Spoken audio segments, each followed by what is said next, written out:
যে রাজা সৃষ্টিকর্তা চাইলে কালই যে সে রাস্তায় এসে দাঁড়াতে পারে তাই যেন প্রমাণ হচ্ছে ক্যালিফোর্নিয়ার দাবানলে। স্মরণকালের সবচেয়ে ভয়াবহ দাবানলে এক সপ্তাহ ধরে পুড়ছে ক্যালিফোর্নিয়া।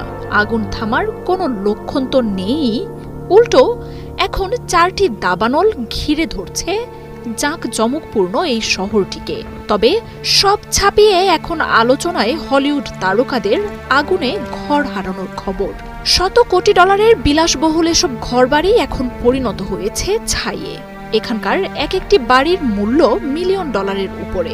একসময় যে বাড়িগুলোতে হতো জমকালো পার্টি, এখন সেসবে শুধুই পোড়া চিহ্ন। আগুনে ঘর হারানো তারকারা কোনোভাবেই এই শোক কাটিয়ে উঠতে পারছেন না। সামাজিক যোগাযোগ মাধ্যমে নিজেদের